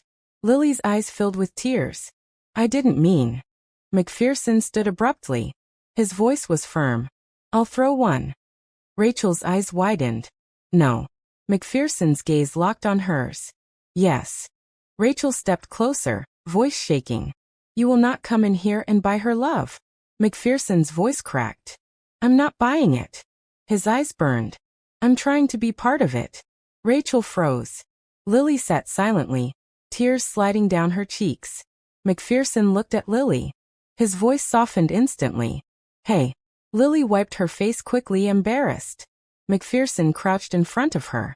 His voice was gentle. I'm sorry. I shouldn't have raised my voice. Lily sniffed. It's okay. McPherson shook his head. No. It's not. He swallowed hard. You don't deserve yelling. You deserve peace. Lily stared at him. Then she whispered. Can you stay a little longer? McPherson's chest tightened. He looked at Rachel. Rachel's eyes were glossy, trembling. She wanted to say no. But Lily's face was breaking. And Rachel couldn't break her again. So she whispered, defeated. 10 more minutes. Lily smiled through tears. McPherson sat back down. And for the first time that day, they sat together like something almost real. Not healed. Not fixed. But possible. Outside, the rain kept falling. Trapping them inside. Forcing them into proximity. Forcing them to feel. Forcing them to face the past. And forcing McPherson Hale, billionaire CEO, untouchable man, to sit in a small apartment with a woman he once loved, and a daughter he never knew, and realize that this was the only thing that ever truly mattered. The night settled over the apartment like a heavy blanket. The rain had stopped, leaving the streets glistening under the dim streetlights. Inside, the small apartment smelled faintly of pizza, damp carpet, and the faint trace of Rachel's lavender-scented cleaner. Lily had fallen asleep on the couch. Her little hands curled around her diploma, as if holding on to hope itself. Rachel stood in the kitchen, arms crossed, staring at McPherson, who sat awkwardly on the edge of the couch, trying not to make a sound.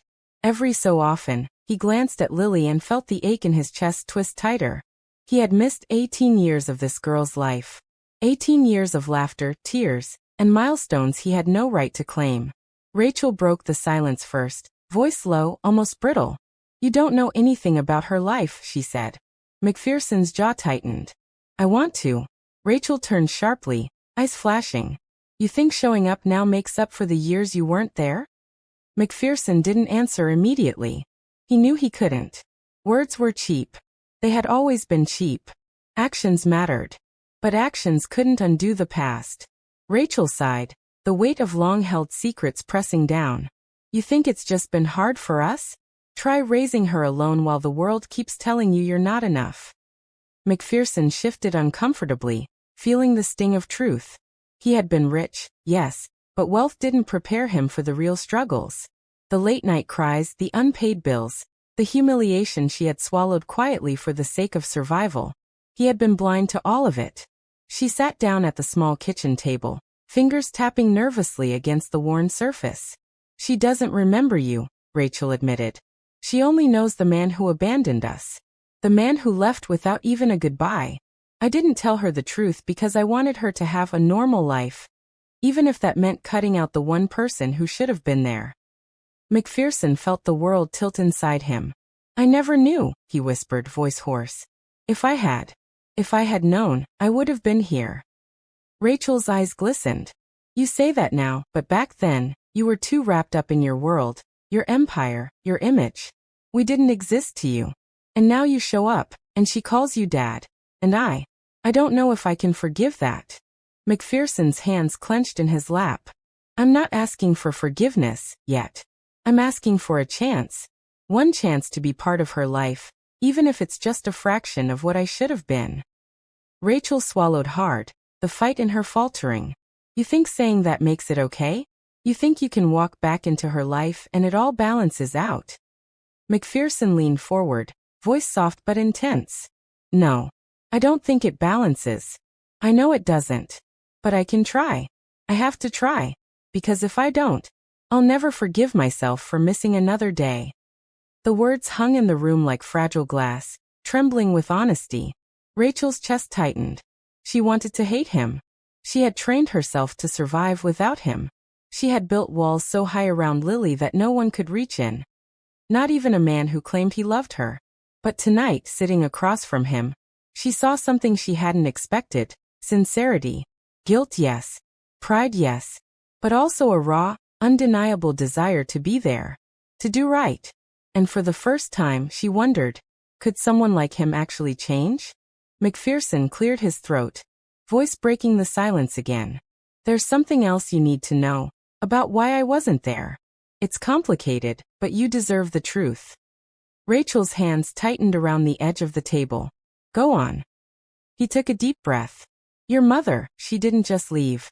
He paused, swallowing the lump in his throat. She was trying to protect you from me. From the mistakes I was making in my life. From the chaos I brought wherever I went. She thought keeping us apart was the safest thing. Rachel's eyes widened. My mother? You're saying? Yes, McPherson whispered. She told me nothing. And by the time I realized, it was too late. You were gone and I made the choice to focus on work, thinking I'd find you later. But later never came. Rachel stared at him, the anger in her melting into a strange, unfamiliar ache. The history of betrayal, abandonment, and heartbreak collided with the present, and she realized how much pain had been carried in silence. McPherson's voice softened further. I want to make up for lost time. I can't give her the childhood she missed. I can't fix the past. But I can be here now. I can be the father she deserves. Lily stirred on the couch, mumbling in her sleep. McPherson looked at her, and felt his heart tighten in ways he didn't know possible. Rachel's hands rested on the table, trembling slightly. She didn't speak. Words were not enough. Actions would have to prove everything. And as she looked at McPherson, she realized that the man before her, the billionaire, the untouchable CEO, was also just a man capable of love, regret, and change. The rain continued to patter softly against the window, like a rhythm marking the beginning of something new. And in that quiet apartment, the walls held more than memories. They held the potential for healing. Rachel finally exhaled. One step at a time, she whispered. McPherson nodded, voice low but steady. One step at a time. And for the first time, the three of them, father, mother, and daughter, sat in fragile harmony, the weight of the past acknowledged but no longer insurmountable.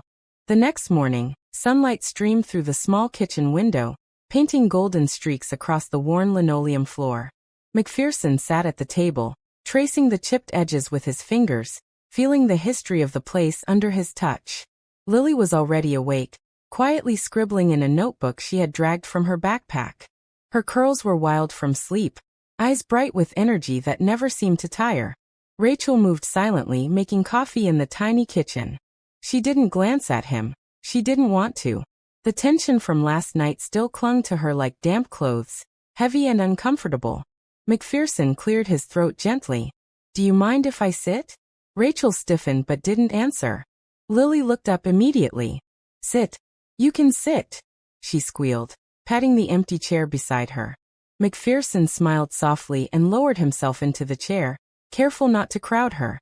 Lily practically bounced with joy, showing him her drawings, scribbles, stick figures, and bursts of color that made her world feel bigger than the tiny apartment. Rachel finally spoke, her voice measured. Breakfast is whatever you make of it. Cereal, toast, eggs if you want to be fancy. McPherson chuckled lightly. Cereal works. He poured milk over the flakes, careful not to spill, glancing at Lily who had positioned herself, so he could see every detail of her morning. He realized then that this small, quiet morning, was something he had never allowed himself to have. The simplicity of ordinary life. Lily grinned, pointing to a corner of the table. Look, I drew us. See? You, me, and Mom. McPherson leaned closer, studying the picture.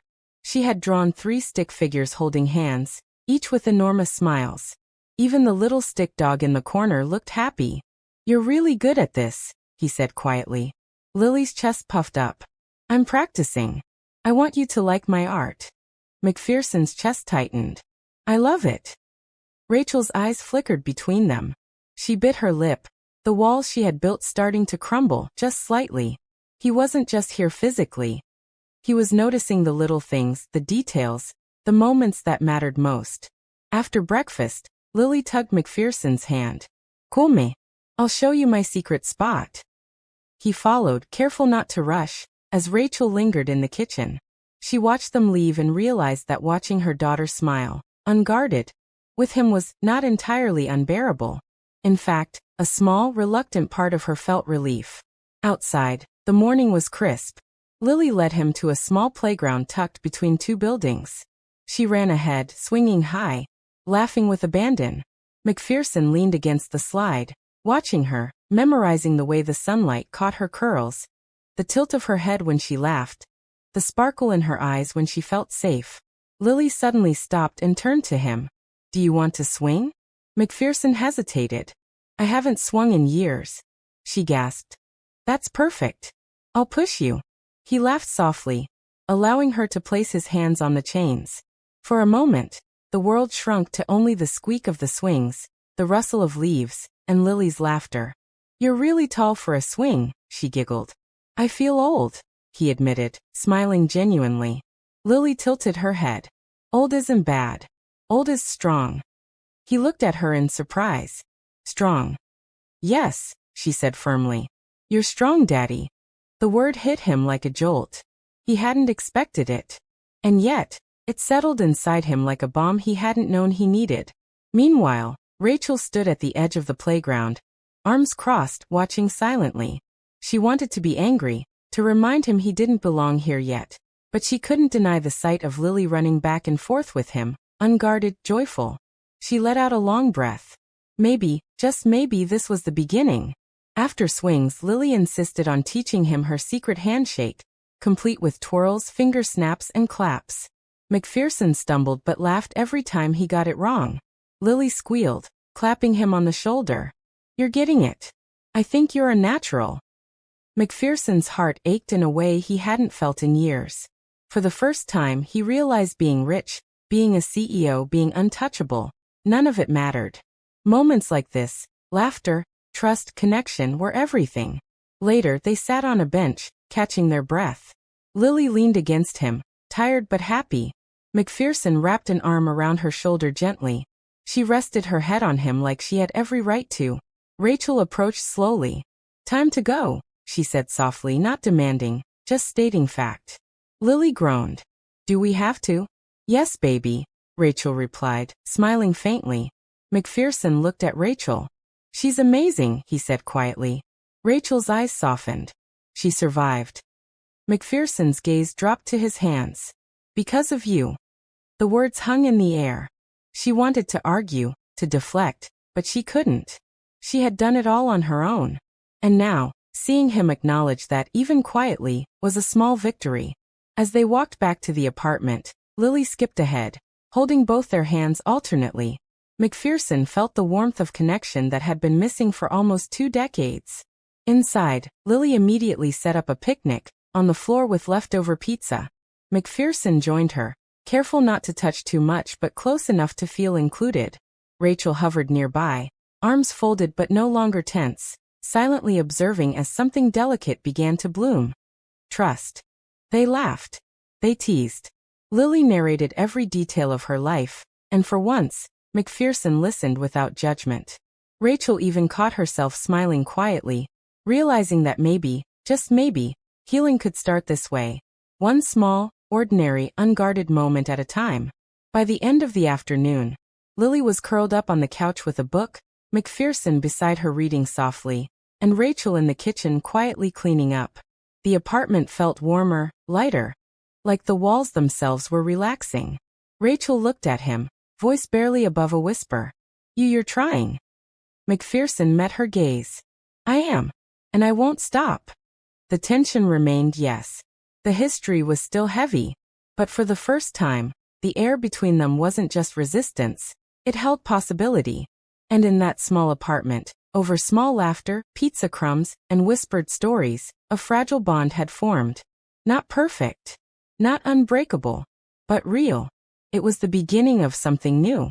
The next morning, the fragile calm of the apartment was shattered by the shrill ring of McPherson's phone. He glanced at the screen. Corporate emergency, Hale Enterprises. His chest tightened. He had promised himself he would put the apartment, Lily and Rachel first today. But business had a way of finding him. Rachel was at the counter making coffee. Lily sat cross-legged on the floor coloring. The atmosphere, once warm, now felt like glass, fragile and easy to shatter. McPherson hesitated. The call wasn't just a distraction. It was a threat to the little piece they had carved. He answered. The voice on the other end was brisk, cold, and urgent. Mr. Hale, there's a major leak in the merger documents. If we don't act within hours, the entire deal collapses. McPherson's jaw clenched. He had been working on this merger for months. Failure wasn't an option. He looked up at Rachel. Her eyes met his, curiosity, suspicion, and a silent warning. I have to go, he said quietly. Rachel's voice was sharp, trembling.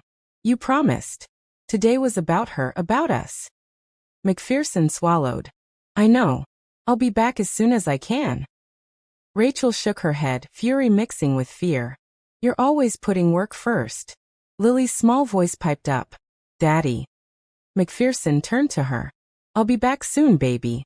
I promise. Rachel's lips pressed into a thin line. Promises mean nothing when they're broken every day. McPherson hesitated, torn. But the corporate voice on his phone was relentless, pulling him back into the cold world he had never been able to escape. He left anyway, the tension between them like a live wire in the room. Hours later, Rachel received a message that made her heart stop. It was from one of McPherson's colleagues. Mr. Hale has been spotted at a gala tonight. He's out celebrating, not handling the merger. Her chest tightened, anger boiling over. He had lied. He had abandoned them again. She felt the familiar betrayal seep into her veins, the same one that had haunted her for years. When McPherson returned that evening, wet from the rain, she confronted him immediately. Don't even try to explain. Her voice was sharp, raw. I trusted you. I let you in. And you. McPherson froze, stunned. Rachel, wait. You don't understand. No. I understand perfectly. Her hands shook. You said you'd be here. You said today was about her, about us. And you lied. Again. McPherson's voice was desperate. I didn't lie. There was an emergency. Rachel's laugh was bitter. Emergency? You went to a party.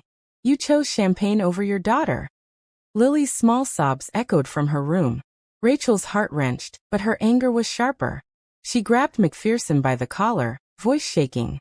Do you even realize what it feels like to have everything fall apart and no one there to catch you? That's her life. That's mine. And now you. McPherson's eyes filled with pain. I tried. No. Rachel yelled. You failed. Again. Just like before. Her words hit him like a hammer. Every failure, every moment he had missed, every year apart. It was all reflected in her eyes. And now, standing in the tiny apartment, he realized. He might have lost her forever. Lily ran out, tears streaking her face. Mom. Dad, please don't fight. McPherson dropped to his knees, reaching for her. Lily, Rachel stepped back, shaking. No. Stay away. Lily's voice cracked. Why can't we be a family? McPherson looked at Rachel, pleading silently. I can fix this. I can. Rachel's arms crossed. Her voice was cold, resigned. You can't. Not today. Not ever. You've shown me who you are. And I can't let her see you like this. The apartment, once filled with laughter, now felt suffocating. Every corner held memories of fragile trust, now shattered. McPherson's chest ached as he watched Rachel hold Lily close, protecting her from him. He realized then that he couldn't just buy forgiveness, charm, or even persistence this time. He had to earn it. And earning it would require patience, humility, and a reckoning with every mistake he had made. Rachel's voice broke the silence. Go. Leave. Show me that this isn't just another promise you'll break. McPherson's heart shattered. He wanted to stay, to beg, to prove he could be the father Lily deserved. But he knew the fight wasn't won by words anymore. It would be won by proving himself over time. He turned and left, the apartment door clicking shut behind him, leaving Rachel and Lily in a fragile bubble of pain, mistrust, and longing. And in that silence, the gravity of the consequences hit McPherson with a force he hadn't felt in years. This was the shatter point. This was the moment that would define whether he could ever truly reclaim the family he had lost. The night stretched on, empty, heavy, and bitter. And for the first time he realized that wealth, power, and influence meant nothing against the cost of broken hearts. The dawn broke slowly over the city, painting the streets in muted gold and gray. McPherson drove through empty avenues, the hum of the engine a quiet companion to the storm of thoughts inside his head. The apartment felt hollow in his memory, the echo of Rachel's anger and Lily's sobs following him like shadows he couldn't shake. He had spent the entire night walking the corridors of his penthouse office, staring at contracts, deals, and financial reports that suddenly seemed meaningless. All the wealth, all the accolades, all the prestige in the world could not buy back a lost moment, a missed smile, a daughter's trust. His mind wandered back to the swing at the playground, Lily's laughter, her small hand in his, her whispered, unwavering words, "You're strong, Daddy." And he realized, the choice wasn't just about returning to the apartment. It was about being willing to tear down the walls around his heart, to shed pride, to face rejection, and to accept that healing might be slow, painful, and uncertain. Meanwhile, Rachel sat on the small couch, Lily asleep beside her, head resting on her shoulder. Her chest ached, not from the fight, not from anger, but from the ache of seeing the man she had once loved, and perhaps still loved, standing outside her boundaries, desperate to reach in. She had always told herself she couldn't trust him. She had always believed that the pain of the past defined their present. But watching him leave the night before, silent, heartbroken, and unyielding, something stirred inside her. A mixture of hope and fear. Could she allow him back into their lives? Could she risk letting the past shape the future? And more importantly, could she admit that beneath the anger, beneath the fear, she wanted him to stay? By mid-morning, McPherson returned, not with a grand gesture, not with wealth or promises, but empty-handed and vulnerable. He approached the apartment door slowly, each step heavy with intention. When Rachel opened it, he didn't speak immediately. He simply stood there, eyes soft, chest rising and falling with honest hesitation.